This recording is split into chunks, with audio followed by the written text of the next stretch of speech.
ideological and philosophical moments, that they were rebutted by romanticism or this romantic age. Okay, so we are going to discuss more things, so many things in today's lecture. So I need everyone's participation.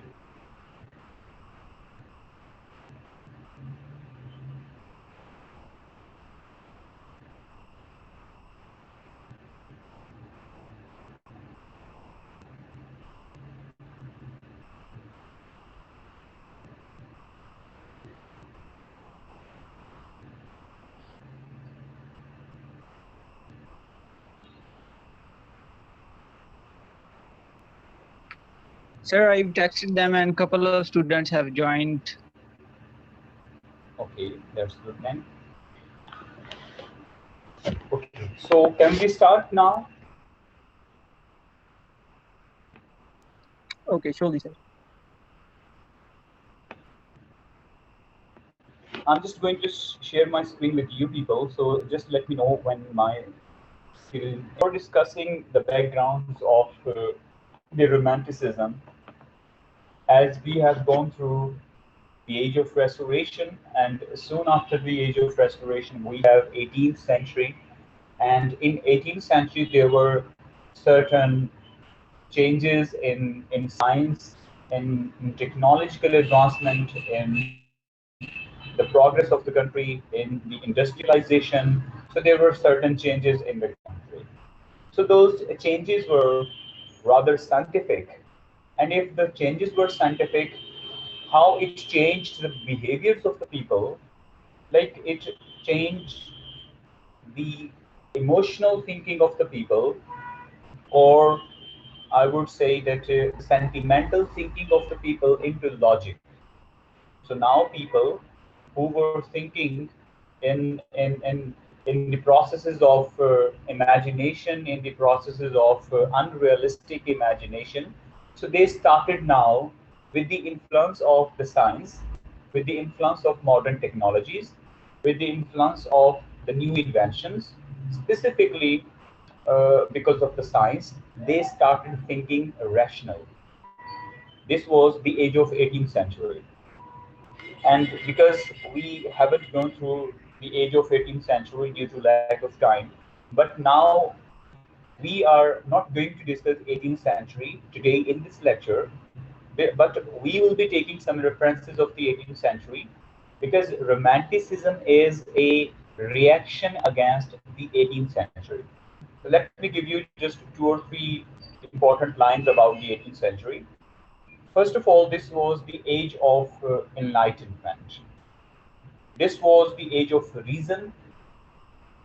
This was the age of logic, rationality, and there were new industries in the 18th century, and those industries, scientific inventions, then the modern technologies, in even though weapons, even though in other tools, they made the people logical and rational.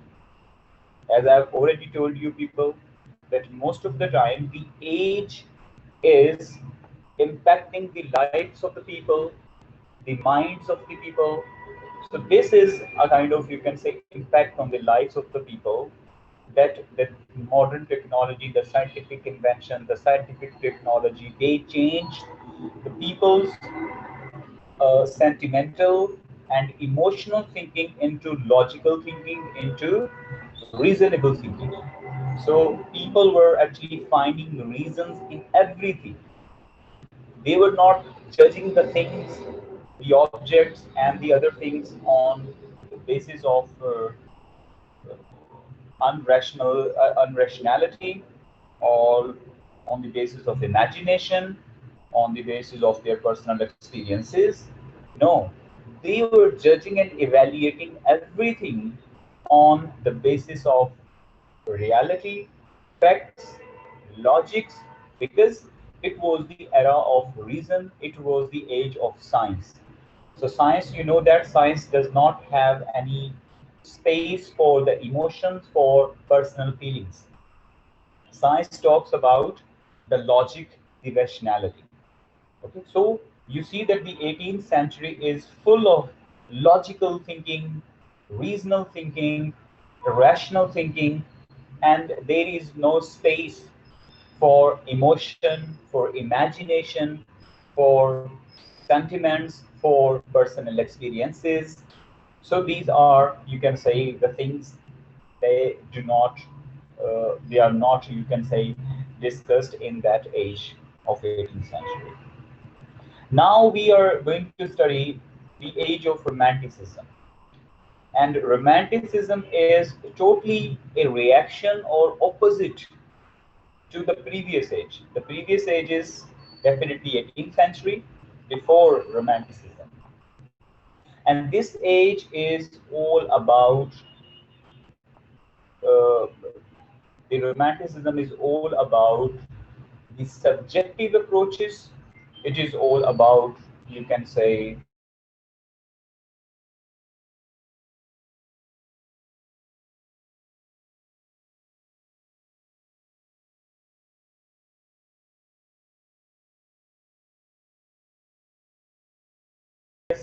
a not a kind of, you can say, that much philosophical moment as the 18th century was, as the age of restoration was.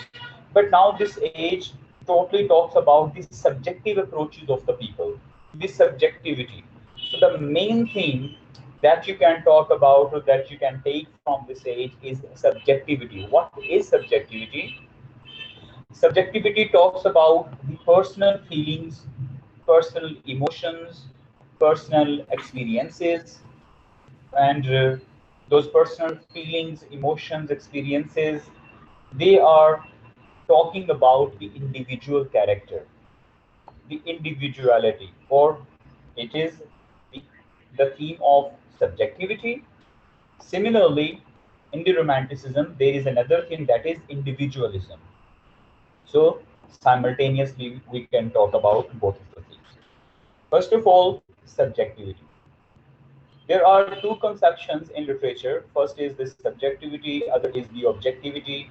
Subjectivity is about your personal feelings, what you think about the people, how you take the society to understand. And it is totally, I would say, that based on your personal feelings and sentiments. But it has nothing to do with the actions of the society, with the actions of other people. You are going to talk about the people, lives of the people in your own accounts, in your own interest. So it is a kind of, you can say, subjective moment that has nothing to do with anything else. So you are free, you are independent to do whatever you want to do, whatever you want to write about, your experiences about your personal life. Okay, so this is the general overview of the subjective. On the other side, we have objectivity.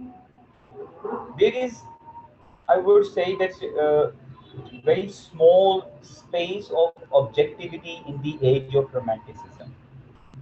Objectivity is all about the people's, the other people's thinking, other people's beliefs, other people's emotions, passions, experiences, but they have no subjective approaches in objectivity. So objectivity is all about what the people think.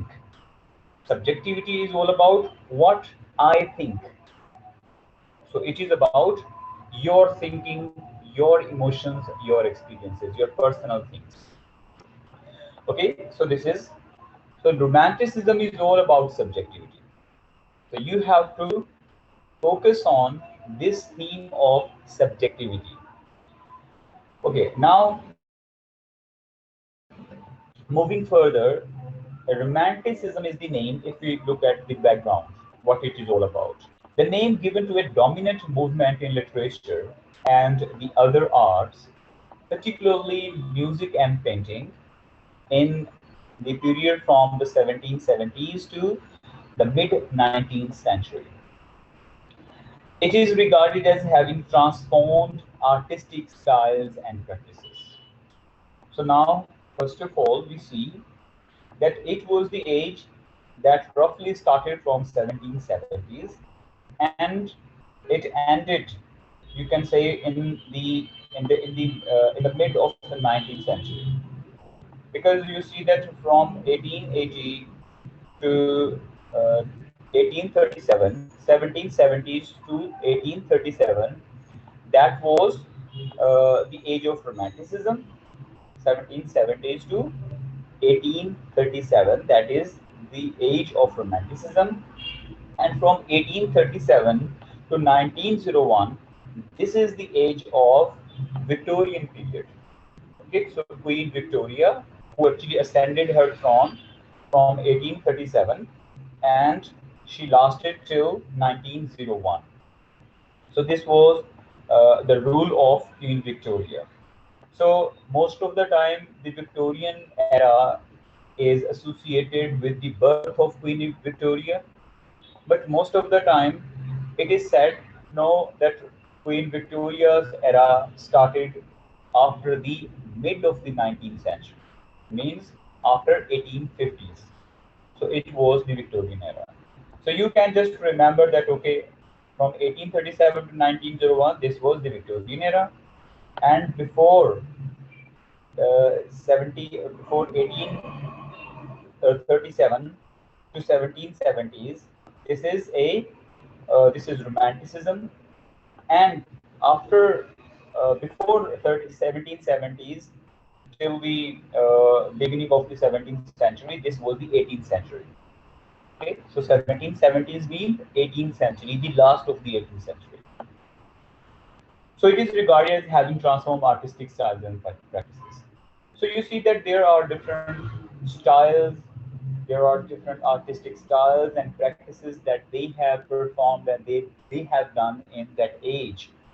And most notably, we can say that Romanticism is also uh, is also a movement that does not, I would say, initiate something new in the matters of writing or in the stylistic writings.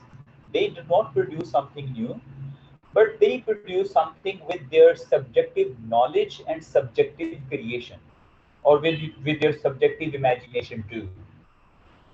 Actually, the romantics were also the followers of, like many romantics, not all of them.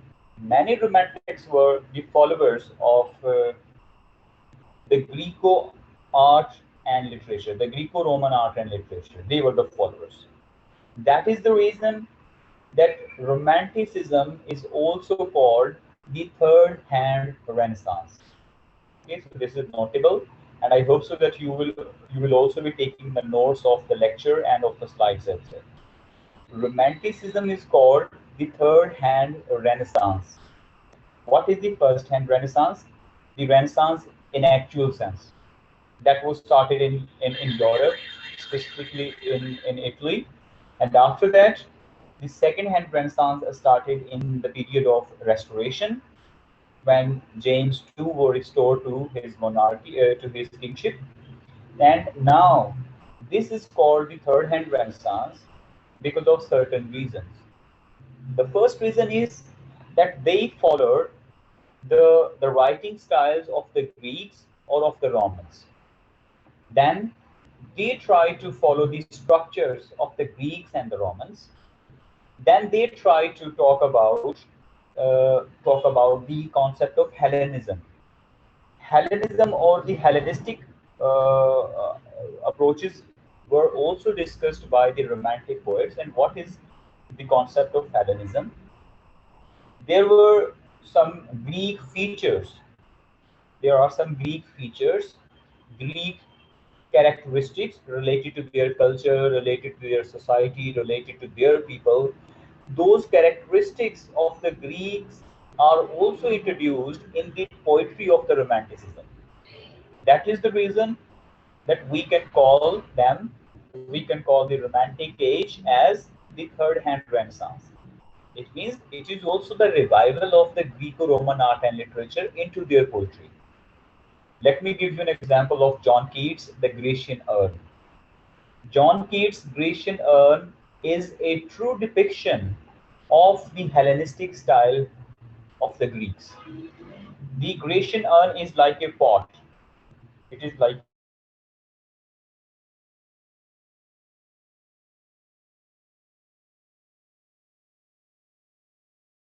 a pot, and on that pot there are, just 1 minute, I'm just having a call of Dr. Baruch, that how the Hellenistic elements, the features, the characteristics of the Greeks are also introduced by the Romantic poets and writers, specifically in the poems of John Keats. So John Keats actually, in the Grecian urn, he has actually inscribed.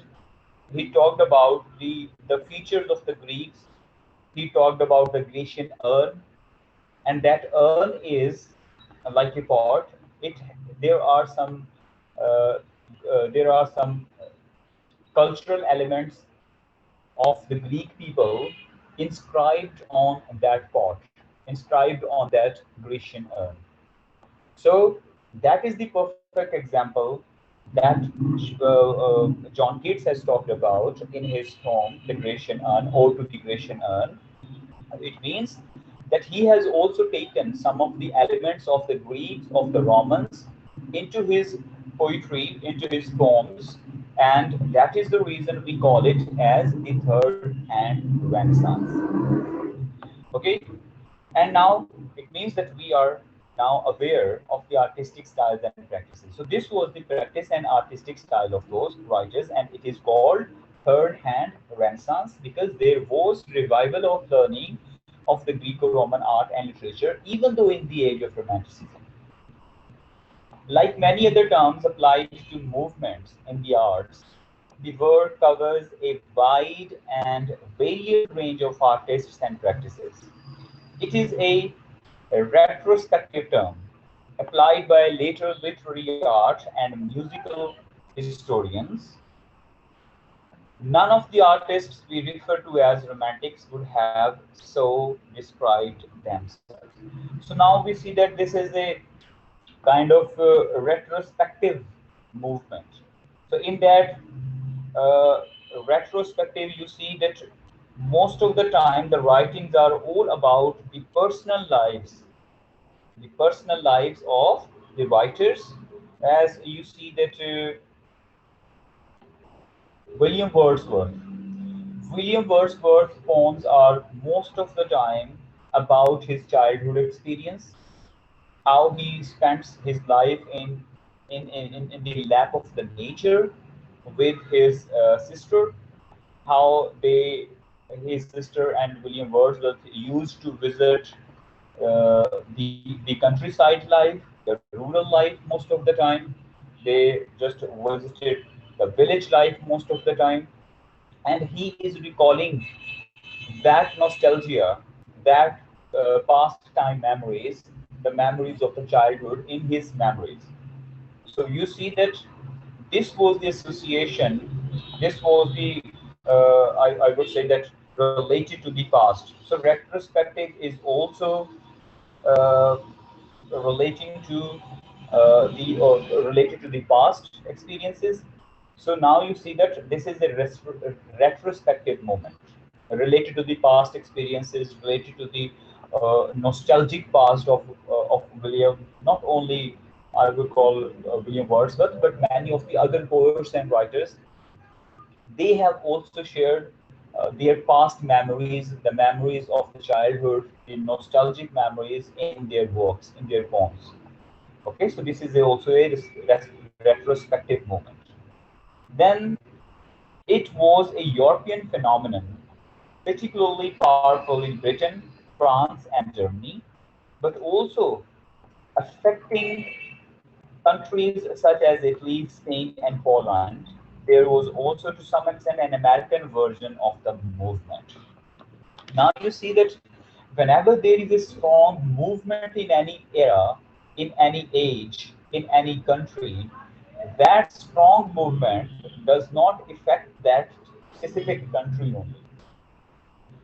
If it is an age of romanticism, so romanticism, whether it is launched in England, but it will not stay and lasted in England.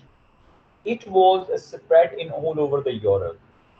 The spread of you can say, the spread of the romantic thoughts, the spread of the romantic ideologies, the spread of the romantic, I would say, philosophical movement was spread all over the Europe, and all the people, like from the France, from Germany, from Britain, sorry, from Spain, from Poland, from Italy, they all try to amuse themselves and entertain themselves with the philosophical and ideological ideals of the Romanticism.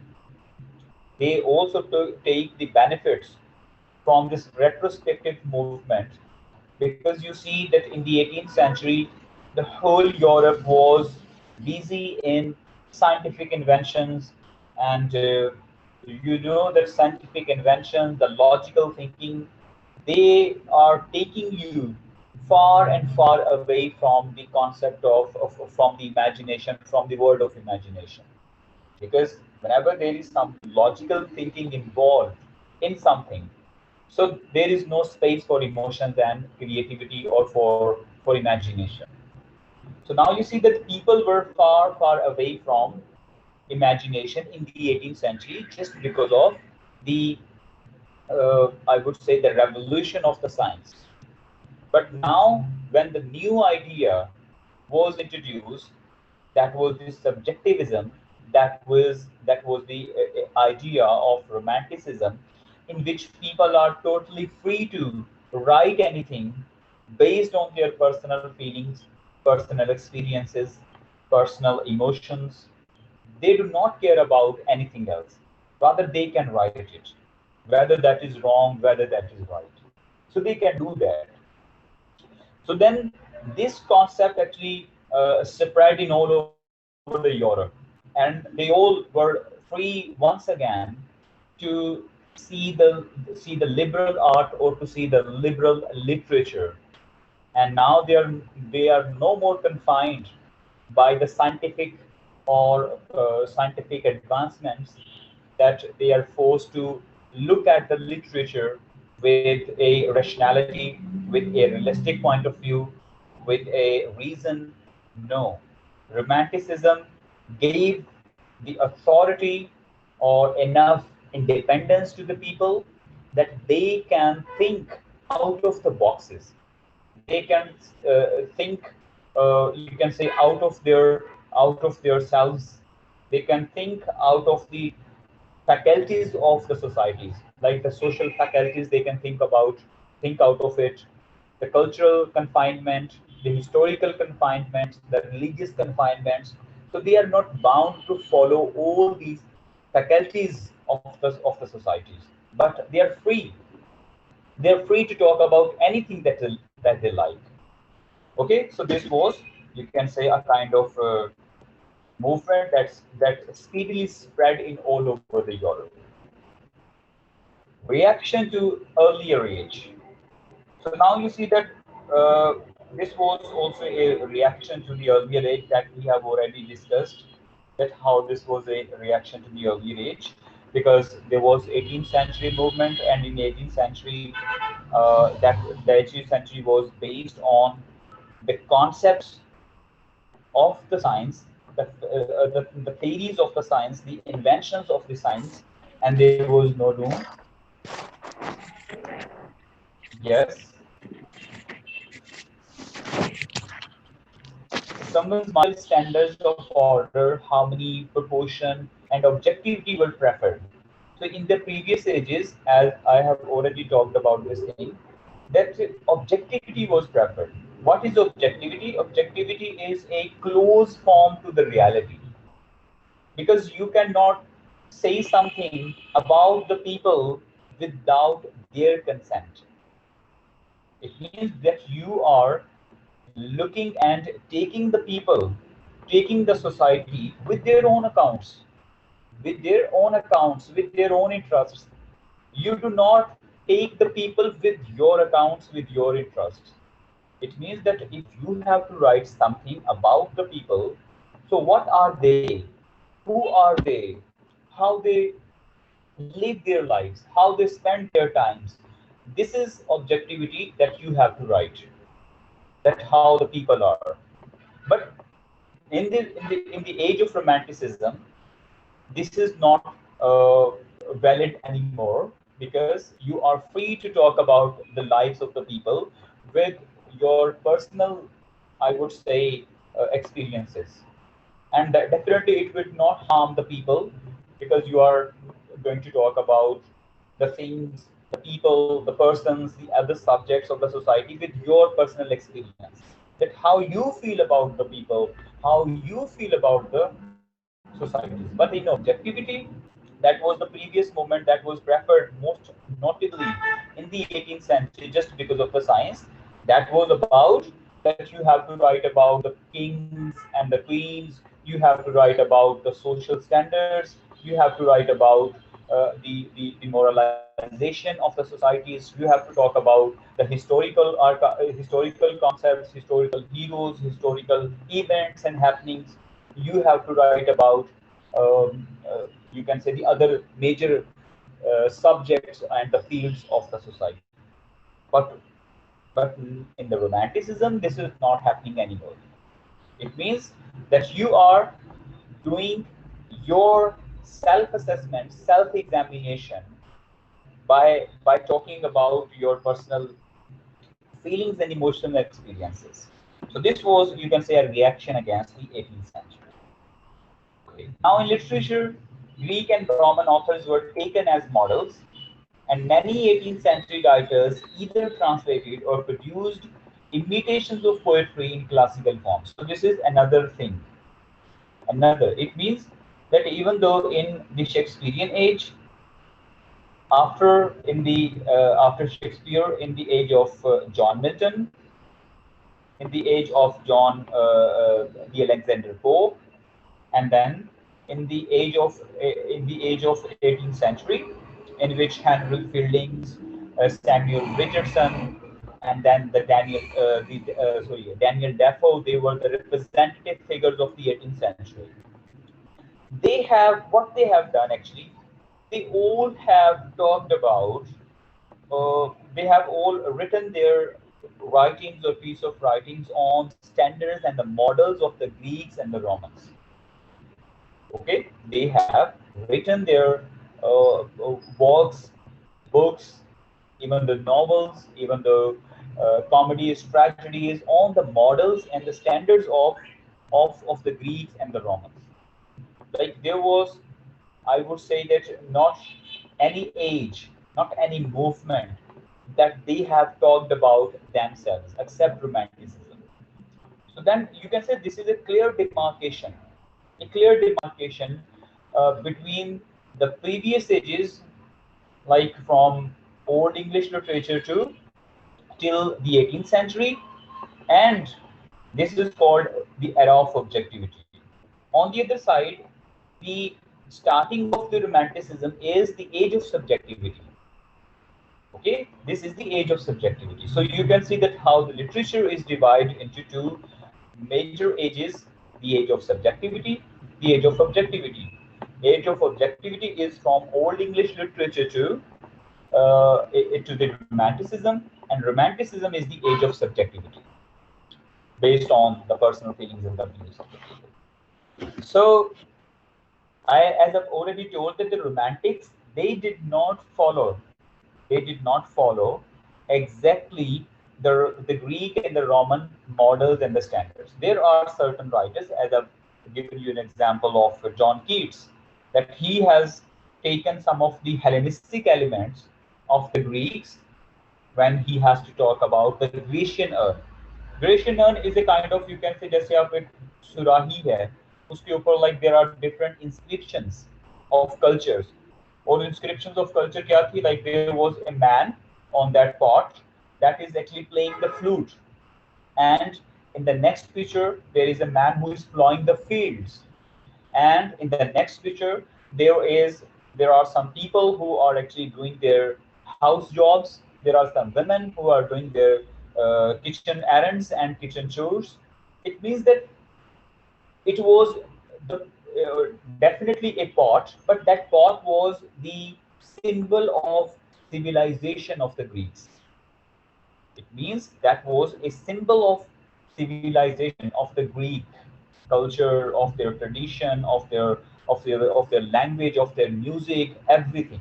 Because each picture describes a story on that part. So that is the reason we can call that it was there were some Hellenistic elements used by John Keats, but not by the other people. There are certain people that we will be quoting, examples we will be quoting in. So Romanticism was associated with radical and revolutionary political ideologies, again in reaction against the generally conservative mood of European society. So this is a reaction not only against the age, against the 18th century, against the Restoration, against the Elizabethan and Shakespearean ages. No, it is not merely a reaction. It is a radical and revolutionary political ideology that they are against. Because English people, especially the whole Europe was following the Greeks, the Romans, the Italian writing style, their standards, their models blindly. They never thought that we must be introducing something new and that must be associated with our creation, with our creation. So that they are not doing so. Rather, the Romantics believed that all the previous ages, all the people, they have blindly followed the Greeks and the Romans in their art, in their literature, in everything. So they were of the view that it must be stopped. They cannot do this anymore. So they have to stop or put a stop by following the Greek standards and the Greek philosophers, so that they can create something of their own.